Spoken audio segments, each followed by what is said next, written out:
Okay, well, thank you so much for that introduction and for having me. It's really great to be here and to talk to you guys about my research, tracking golden crowns. So here's just an intro slide. There's me and my study species. I'm a PhD student at University of California, Davis. And obviously this is a golden-crowned sparrow on the right. So I'm going to talk about a couple different things in this presentation, including how humans first perceived bird migration to like our technologies that we use to study it now, why it's important to study, and then also, of course, my actual research. So before getting into all of that, I wanted to play this video for you because this is how I first experienced a golden-crowned sparrow. I heard this song in my backyard and I thought, what is this? It's such an amazing song.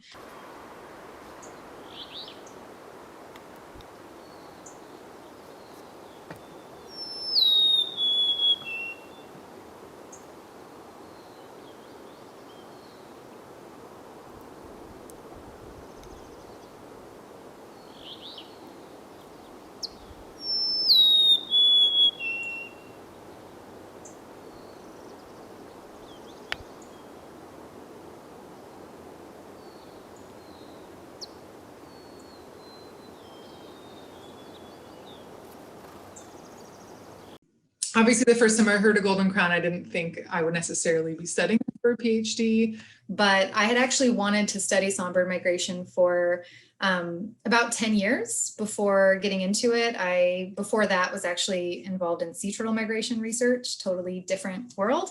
And then when I also learned that golden crowns, go up to Alaska, and I had sort of these, visions of Alaska in my mind, it was enough to hook me. So before we get into the story of my PhD research, I wanted to kind of take us back a little bit to, early days of history, and sort of imagine that you're living a couple thousand years ago. And let's say that you notice that there's different kinds of birds in the winter than in the summer, but nobody really knows why. Do you think it'd be obvious that birds fly across the world? And if not, how would you explain it?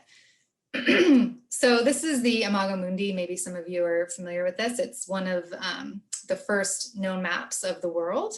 But if you really look at it, it's basically covering the city of Babylon, which is present-day Iraq. And inside this inner circle, it's kind of hard to read, but inside the inner circle, there's a few cities. That outer circle is called this Bitter River, which is basically the ocean. And then around it are these triangles that they called outer regions. And, it's sort of not totally clear if that was meant to represent real land or if it's sort of mythological. But either way, it just kind of goes to show you what we pretty much already know, which is that people didn't have a really great sense of the scope of and the size of the world. So it's probably not surprising that Aristotle, who lived about 250 years before that map was created, actually thought that birds changed into different species. So he thought black redstarts on the left here turned into European robins. And that's sort of how he explained that, there's different birds, they just turned into a different bird. Obviously that's a little funny to us now, but you don't even really know how big the world is. It'd be hard to sort of imagine these things. So then in medieval times, there was another idea that that people had. And so they noticed that there was certain types of geese that would sort of appear out of nowhere. And they also noticed these little barnacles that were attached to floating logs, and that reminded them of a gooseneck. So they basically, from this, surmised, okay, these are the fruits that the geese are born from in trees over water. And that was, their explanation. And so today, these are still, the geese are barnacle geese, and these barnacles are called goose barnacles. And obviously, in reality, they were migrating from somewhere far away. In the 16th century, there was another idea. There was a dead swallow that was found in a reed bed. And so people thought, oh, this proves the idea that swallows hibernate in the winter by burying themselves in mud at the bottom of ponds. And then in the 17th century, there was even a scientist who thought that birds migrated to the moon and back every year. So obviously these ideas sound pretty funny to us now, but without modern equipment and accurate world maps, there's a lot you would need to understand to actually get to the point of thinking that a bird migrates far away. You'd have to understand, of course, how big the world is. You'd have to understand that if it's winter where you are, it doesn't necessarily mean it's winter everywhere. It's at the same time of year, it's spring somewhere else. Not spring, summer. And obviously, you'd have to know there's no atmosphere between here and the moon. All these different things really need to happen for humanity to really grasp what was going on. And of course, understanding that these tiny birds were even capable of such a task is something that still amazes us even today. So, and then of course, songbirds, they tend to migrate at night, and so they're leaving sort of secretly in the dark, and maybe people didn't notice. Okay, so bringing this sort of more to our modern era, obviously we know more about the world, and lucky for us, for the people studying bird migration, we have a lot more information about seasons and habitat quality and all these different things. We have satellites in orbit, so we have a lot more tools. But before we get too ahead of ourselves and too proud of ourselves, it's worth thinking about just how recent some of these milestones are. Basically, until the 1960s, we didn't really have a way to track individual birds. That's around the time when radio telemetry was created. And so back then, you'd tag a large bird, it'd have to be a pretty large bird to carry this tag. And then you'd have to actually physically follow it along its entire migration. And so you can sort of imagine, this is a red-tailed hawk here that was radio tagged kind of more recently than the 60s, obviously. But back then they would follow migratory peregrines and other raptors in airplanes. And, the range on a telemetry tag might be, somewhere around half a mile. So it's a lot of work, takes a lot of effort, a lot of people to just follow this bird on its whole migration. And then it wasn't until the 1990s that we actually were able to satellite track any birds. And, that would have been for just really large birds. So it's really only been the past couple of decades that we've started to unravel a lot more details about bird migration. So I'll play this video here and get it to play, hopefully. I need to go over here. There we go. Okay, so now with satellite tracking and GPS, we can have videos like this. Hopefully this is looking okay for you guys. And this is just showing, different tracks of lots of different birds. It's kind of fun to watch. So we've obviously come a long way, but there's still actually quite a bit that we still need to know. So I'll let that run for another second or two here.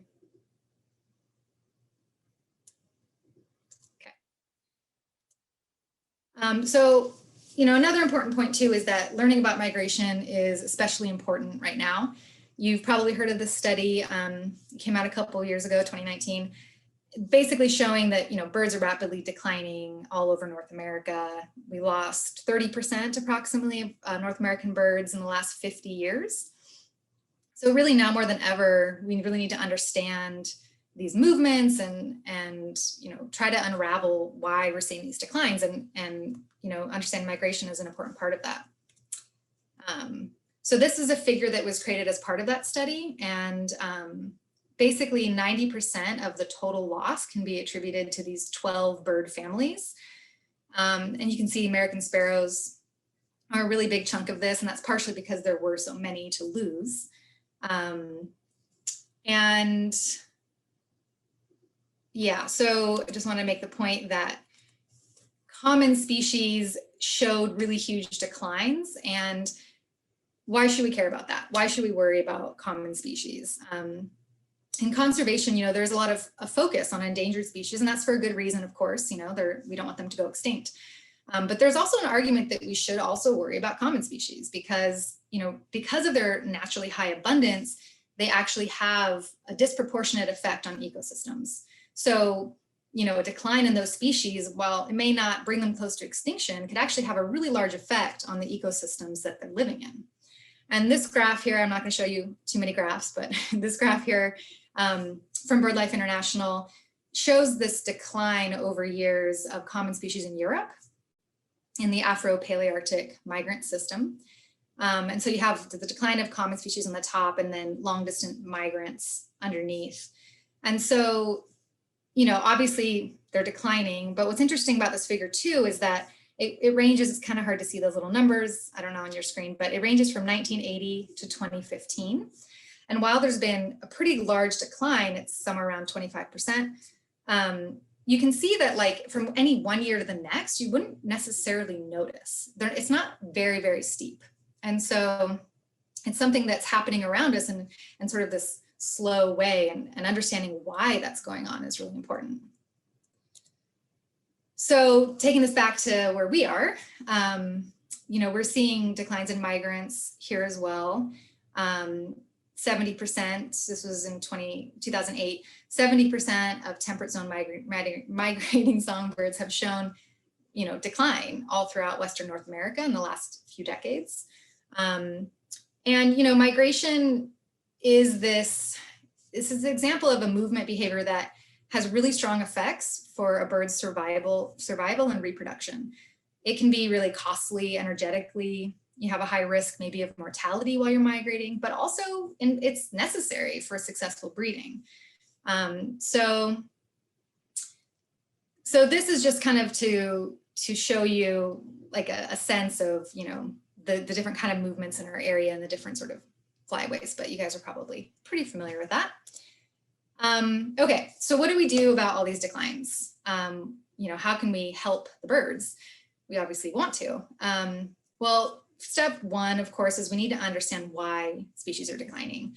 And this is going to vary a lot, based on the type of bird, the sort of habitat it's in, how are humans affecting it, and all of that. And really, we need to look at a bird's life cycle completely, not just what's happening on the breeding grounds, not necessarily just what's happening on the wintering grounds, but, ideally you would have information across the entire life cycle.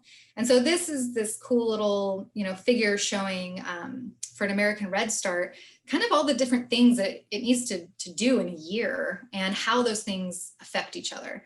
So, you have, for example, the wintering bird on the bottom right. The quality of wintering habitat is going to affect their survival over the winter, and then how many birds are able to migrate north.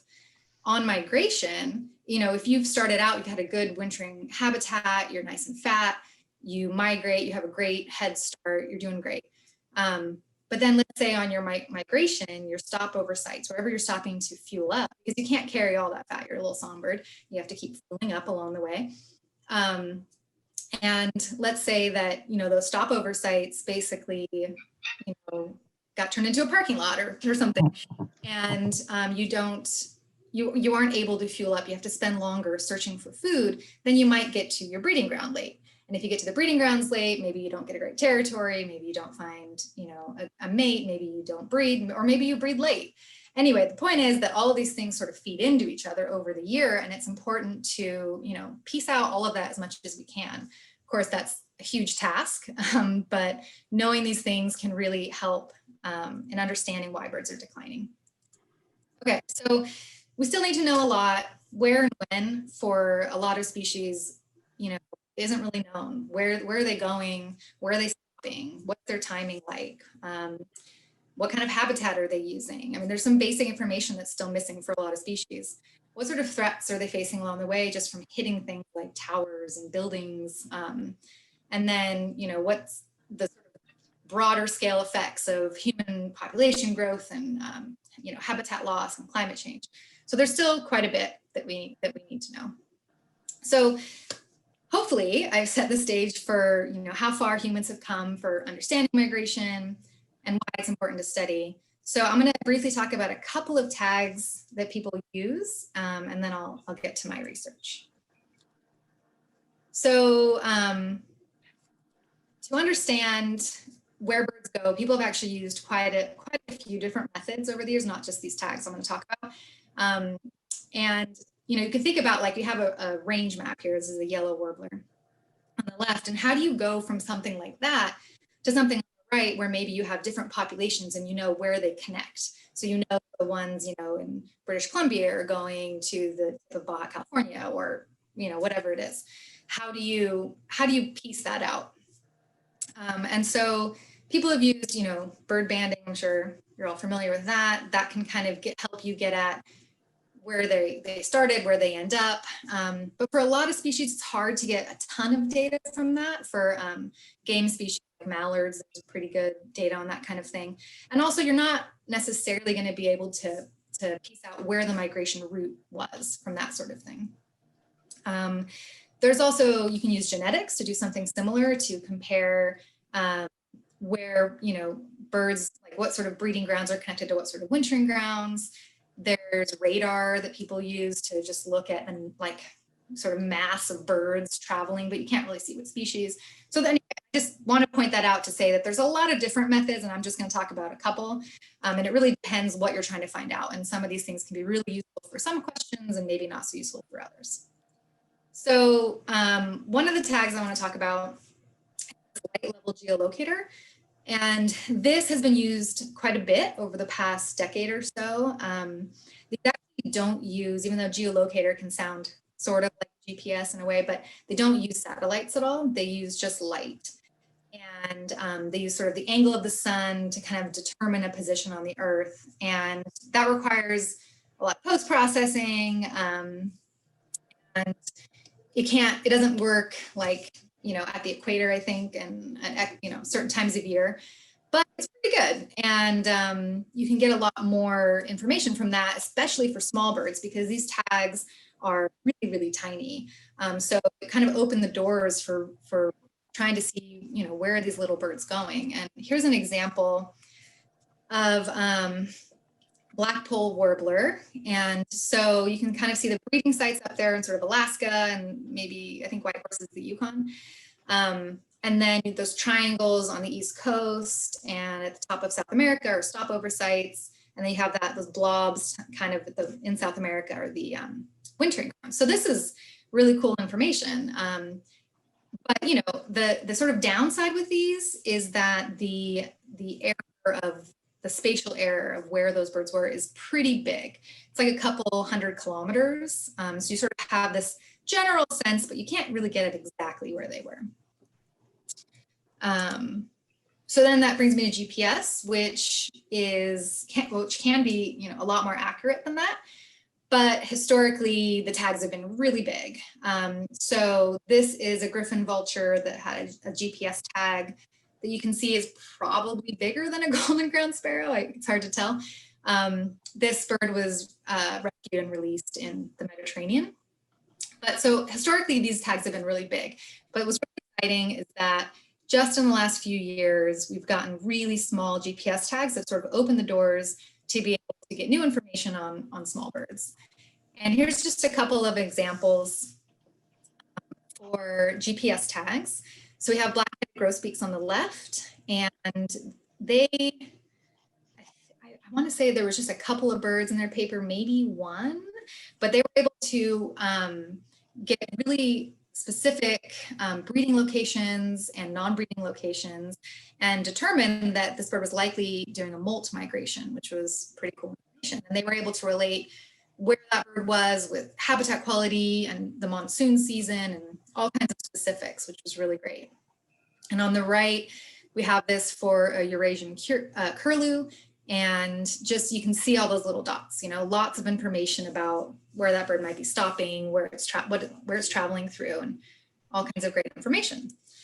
So with that, I will go ahead and talk about Golden-crowned Sparrows. So this is their range map here, in case you're not super familiar with them. They breed in those northern latitudes like Alaska, Yukon, a little bit of British Columbia, and then wintering ground in blue shown there from southern BC to basically a little bit of Baja California. And I really, excuse me, my main goal of this work was to try to fill some of these knowledge gaps in the migration ecology for songbirds and focusing on the Golden-crowned Sparrow. So a little bit about the Golden-crowned Sparrow. It's been described as, I've seen it described both as a long and medium distance migrant. It's considered a fairly large sparrow. It weighs about 30 to 33 grams. They're omnivorous. They feed on seeds, flowers, arthropods. They have clutch size of 3 to 5 eggs. The oldest known individual was 10 and a half, but likely they live much less than that on average. But they're actually a pretty understudied species. You can see that quote at the top. It's been so little studied that no one knows how it's responding to human influences. So I thought that was also something that was really compelling in the species, to try to add a little bit more information. And then I just want to make a point that their average mass is 30 to 33 grams, but that's not when they're migrating, right? So I don't know exact numbers for the golden crown, but the white-throated sparrow, which is in the same genus, it's also Zonotrichia, before migration, they gain up to 50% of their body weight. So if that was true for a golden crown, I mean, they might be gaining up to 15 grams in fat.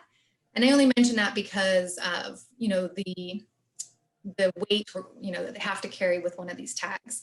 And so the tags that I put on were only 1 gram. So sort of hoping that that wasn't too much for them, because they are able to, change their weight quite a bit. So there was actually one previous study on their migration by Point Blue Conservation Science. A couple people there, a couple scientists there put on light level tags. So these are those geolocator tags I was talking about. And they tracked birds from Point Reyes, which is that blue dot, kind of, San Francisco-ish right there. And then one in the Sierra foothills. They went to 2 wintering sites, put geolocators on, and so you can see the color matching where those birds went. So they were able to see that, the coastal birds pretty much stayed coastal, the inland birds pretty much stayed inland, a couple exceptions. But of course, the reason there's those big X's is because it's an estimate. With the geolocators, you really can't get those exact locations. So I really wanted to build on this. I thought it would be great to build on it. I ended up working with these people, collaborating with them on this project, and really trying to, get this into a finer scale and see what else we can figure out. So the sort of, for me as a PhD student, I'm thinking dissertation chapters, obviously. And my sort of 3 main things I'm looking at are this idea of migratory connectivity, which I'll get to in a second. But also looking at stopovers along the way of the migration path, and what's driving that choice of those places. And then I also wanted to look at the winter populations throughout the wintering range, and over time, are there differences in abundance, and can we relate that to climate at all? So just quickly, for anyone who doesn't know what migratory connectivity is, this is a nice little figure that kind of explains it. So just because I'll be, using this word once in a while. So basically, it can be, it's about the strength of connectivity between breeding and wintering sites. So on the left, you have strong, where everybody who's breeding in one spot together, all winters in one spot together. And on the right, you have weak connectivity, where there's just a lot of mixing. Everyone's going everywhere. And the reason that this matters is, you can imagine, especially for a species at risk, if, let's say, their wintering ground gets completely destroyed, then that breeding population, might just have nowhere to go, and that breeding population might disappear. Whereas weak connectivity, there'd be a little bit more resilience sort of built in. So it's important to sort of figure out, with a species where they land on this spectrum. So, excuse me. This is a picture of a bunch of tags.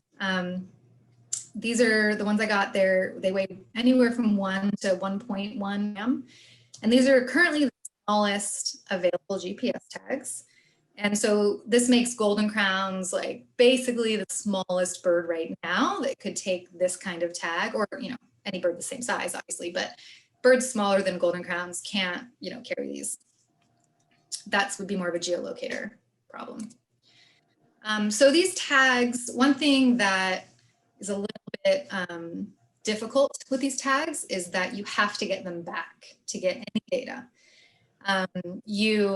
It's not like a satellite tag that will, talk to the satellite and tell it everything, and then you just go to your computer and get the data and everything's wonderful. this is definitely like you put it on the bird, cross your fingers and hope the bird comes back. And then you can tag off and get the data. So this is just a picture of programming it. So we program it before we put it out. And trying another thing, because these are small tags, they have pretty small batteries. And that's sort of the limitation with weight and the sort of technology is these batteries. So it can't take, a point every 5 minutes because the battery would die in like a day. So you have to program it and think about, when you want points to be collected. And we decided on a couple of points, a couple of days in between each point, sort of during the time frame where we thought they'd be migrating. So like every other day, I think it was every other day, take a point in the morning. And then on the breeding grounds, it was, every 7 to 9 days. So we're sort of trying to get where the breeding grounds is, but we don't need as much detailed information because I was trying to get spring and fall migration and sort of really stretching the limits of what the tag can get. And then of course, how do you put it on a bird? You have to build a harness. And this, I don't know if any of you ever made jewelry, but this is stretched jewelry cord. And just sort of string it through the tag, and then we super glued that base part so that it wouldn't slide back and forth, so it'd be stable on the bird's back. And here is a picture of them here, folks, ready to go. Someone's phone is ringing. Call from here, folks. So this is a picture of the harnesses ready to go. You can see these those little loops are where the legs will end up going. I'll show some more pictures of that in a second. And there's a little crimp bead too. I don't know if you can see it on the left side. There's like this tiny little bead thing, and that's what we use to crimp down and keep these in place. So I had 2 sites that I went to in the first year, Point Reyes, and then I also went to Davis. This is the Point Reyes site, and I didn't actually go to the site again in the second year. I didn't have enough funding for enough tags to do 2 sites in the second year, which was a little bit of a bummer because this is a very beautiful place to work, and it was really nice, but it was great that I was able to do it at least the first year, of course. And then there's some pictures of the Davis site, which was basically right next to and essentially on UC Davis campus. And so to trap the birds, we used mostly walk-in traps that were baited with seed, but we also occasionally use mist nets. And here's Jessica getting a bird out of a mist net. And this is a picture just to show what the walk-in traps look like. I'm just releasing a bird here. It's hard to tell what it is. It might be a white crown. But these are pretty successful. The birds definitely love millet, and they will go in again and again to get it. And then, so when we got the bird, we would obviously band it, and we'd also put color bands on. So the color bands helped us see if a bird was back in the neighborhood, essentially, but we hadn't caught it again. So we could tell just by, looking through binoculars, oh, this bird is back and it has its tag, and now we know we really need to try to get it.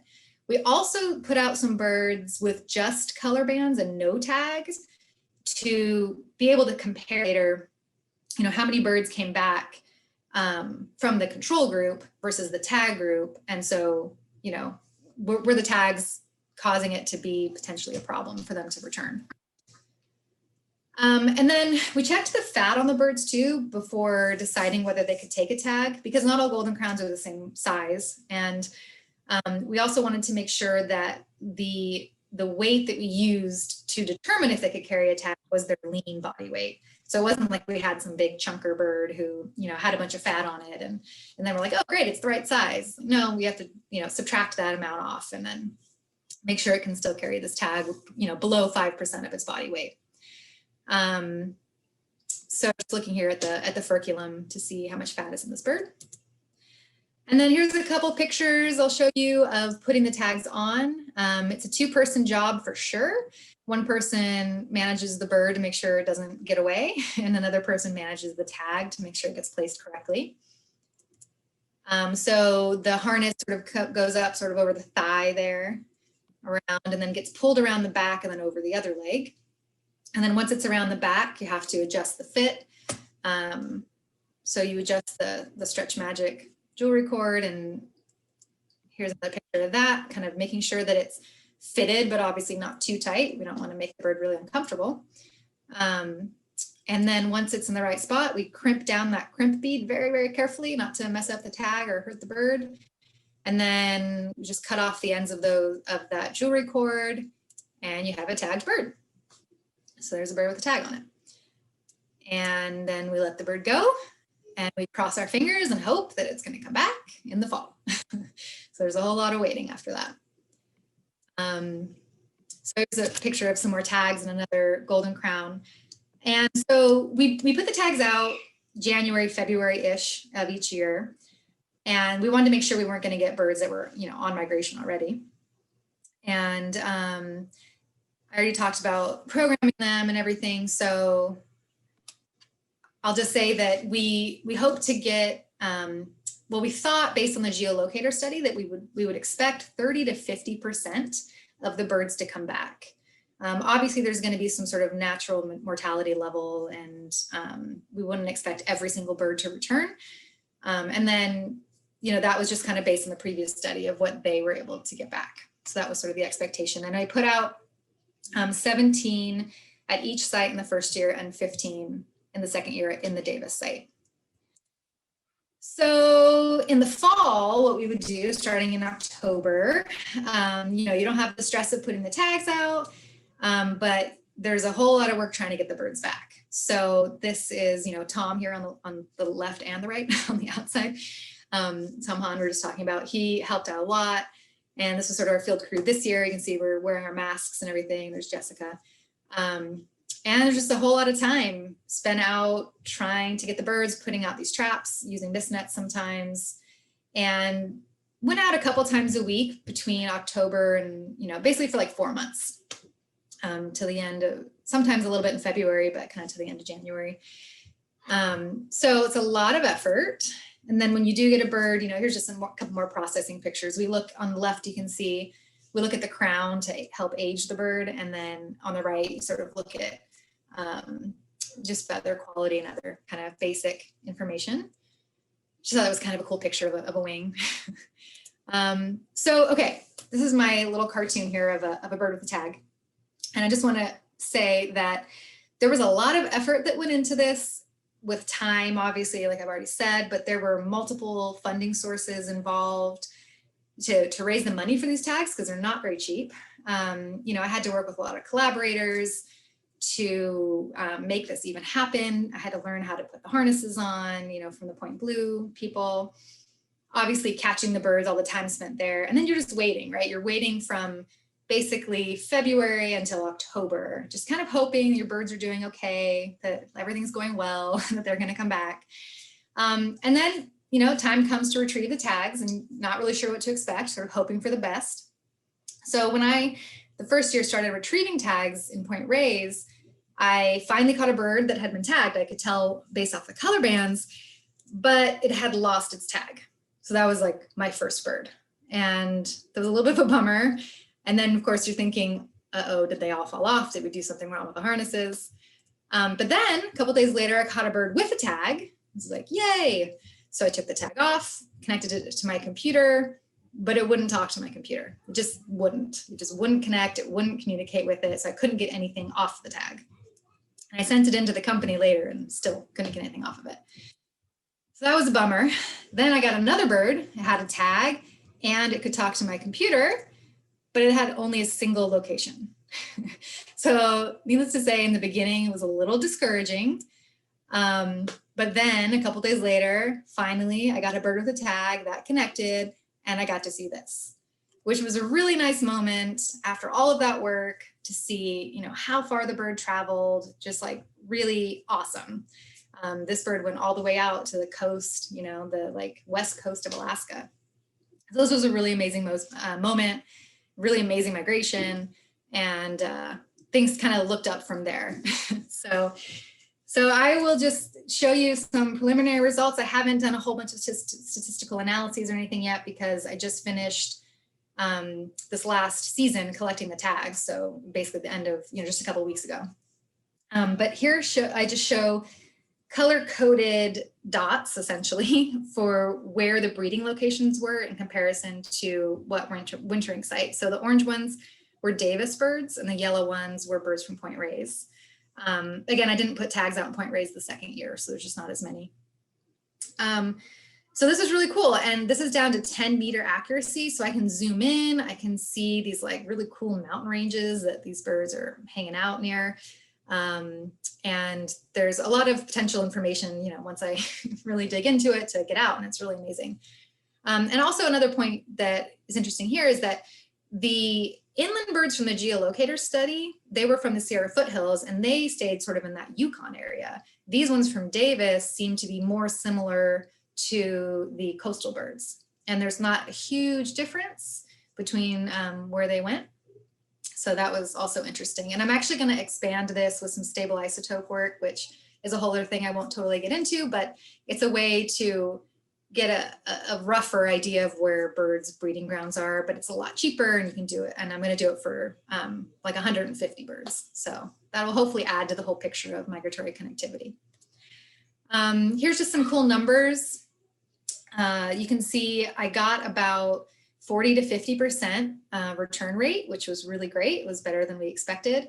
And for the mean distance of how far they travel, this is just an estimate because there wasn't a point every single day, but you can see it's around 3,000 to 4,000 kilometers that they traveled, which is pretty awesome. And also the days, the mean days of travel, spring was shorter than fall, which is to be expected. And it just shows that if you kind of take those two numbers, you know, and divide, you can see that, you know, on average, you've got like 120 kilometers a day in the spring and about 100 in the fall. So they're obviously traveling faster in the spring, again, to be expected. And then one other cool thing that I found, or that I had, was there were 3 birds in Davis I was actually able to tag a second time. And that was super cool because that really hasn't, I don't think, been done before. And I haven't had a chance to really dive into these migration tracks in a lot of detail, but they definitely went to the same exact breeding location in both years. And, you know, these are straight lines between dots, right? So you can't read a lot into these actual migration paths, except where the corners are, you know that there's like a stopping point. But there seems to be like similarity, of course, but to see how exact it is and how much the overlap is, I'd have to do a little bit more with it. And then basically just to mention that from this data, I'm also going to be looking at stopovers because those are super important for resting and refueling and, you know, have a lot of consequences on survival of the bird and sort of its whole life cycle, as we talked about. So that's something I'm going to be looking at.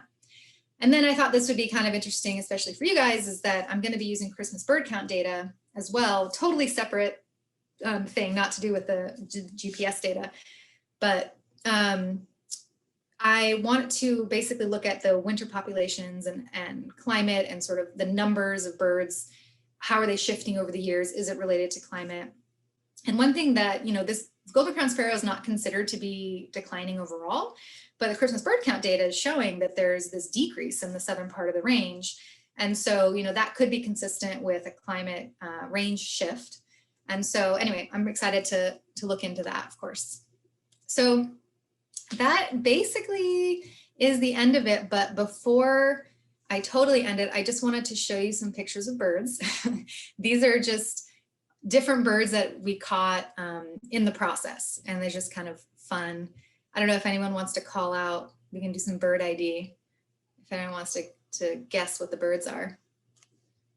Do some Zoom birding. I know you're all muted though. Maybe it's not going to work. Lesser goldfinch. Yeah. Okay, this one's a little bit harder to see, but anyone have a guess on this one? California thrasher. No? Mockingbird. Yeah, it's a mockingbird. Oh, there you go. Yeah. I know that one was hard. It was like mostly covered. This one, California scrub jay. yeah.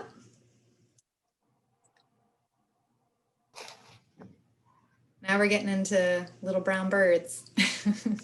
Oh, would that be a hermit thrush or a fox sparrow?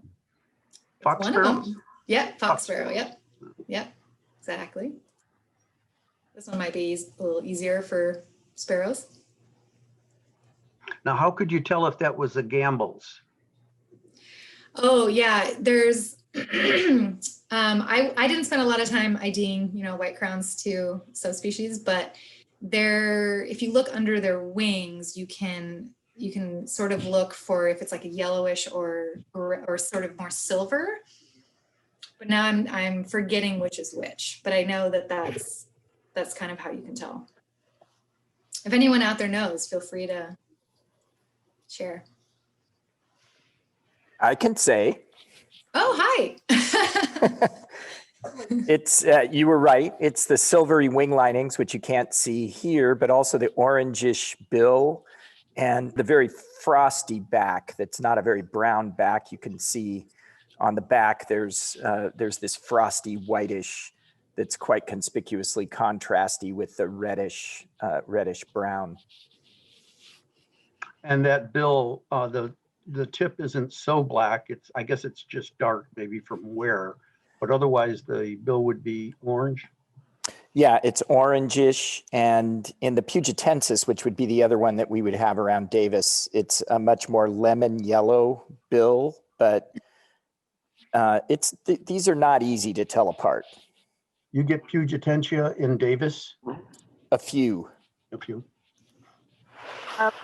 I thought there was something about having yellow lures or something by the eye in the Gambles. Is that true or not? No, that's not. None of the white crowns have that. The white-throated sparrows have that. Okay, thanks. All right. I still have a couple more here. Thank you. Oh, that's a English house sparrow? No, this one I'm pretty sure is a song sparrow. Am I right, Tom? Okay. Yes. Okay, thanks. I just want to make sure. Okay. How about this one? Hermit thrush.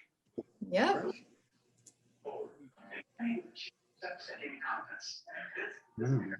Oh, pine siskin. These ones are just house finch. Oh, that's a house finch. Yeah. The one on the left almost looks like it's got a crossbill, doesn't it? Hmm. Yeah. Oh. Screen. Oh, look at that.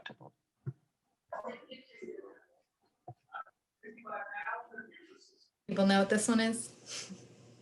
Spotted towhee. Yep. We just talked about this one. Another little. Oh, white-throated sparrow. Mhm. This one was in Point Reyes.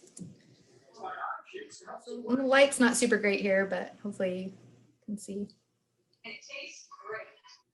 Looks like a salt marsh song sparrow. This one is a Lincoln sparrow. Lincoln. Easier probably. Like Phoebe. Yep. And this is my last one because it's the cutest. Beautiful photo. Gotta Yeah, end that's great. well here. Look at that. Yeah, it's really great. Ruby crowned. So pretty. Yeah, and thank you, Wow. Tom, for a lot of these photos, actually. We've had other birds too, dark-eyed juncos, some doves, a lot of quail and Point Reyes. I don't have pictures of all those though. So that's it. So thank you so much for listening. And if anyone has any questions, I'd be happy to answer them. I do have a question. What is the difference in time between them staying at their breeding site versus flying back and forth? They get there kind of like May-ish and leave around, or maybe June, and then leave around September in the breeding range. And So it's about 4 a months month up or and so. 2 months back? So 4 months up and 2 months back? It's like around a month-ish for the travel, like maybe a little bit longer. Thank you. Yeah. It was really good. Mhm. Thank you. Oh, thanks. I was wondering, with technology changing all the time, is there Mhm. a new tracker on the horizon that would allow you to get real-time data sometime in the future? Yes, there is actually something called Icarus.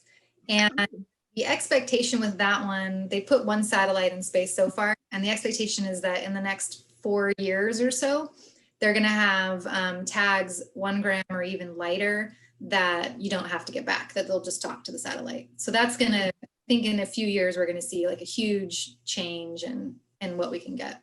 It should be really exciting. What did you find was the difference between, if any, between the birds that had the transmitter on them, or not transmitter, but the tag, and the ones that did not, as far as return rate? Right. Yes, sorry, I forgot to mention that. So there wasn't a really noticeable difference. I can't think of the numbers off the top of my head, but they were pretty similar as far as how many control birds came back and how many GPS birds came back. Maybe like, 1 or 2 extra controls, but it wasn't really anything. It wasn't, the tag birds coming back weren't different from what our expectations would be for, a return rate with a bird with no tag. And the control birds seemed really similar. So that was encouraging. How much did your little tag weigh again? It was 1 gram. Some of them, just because they're made by hand, were like 1.1 gram. But Okay. most of them were 1. Yeah, tiny little things. Tiny. Yeah, Great presentation. Thank you. thanks. So do these birds just about have a heart attack when you're handling them? Actually, I find that golden crowns are like little tanks and sort of tough, and they don't get stressed that easy. Oh, Compared to some other birds, that I've handled, they definitely seem less bothered. And I'm sure they're bothered. I'm sure they don't love it.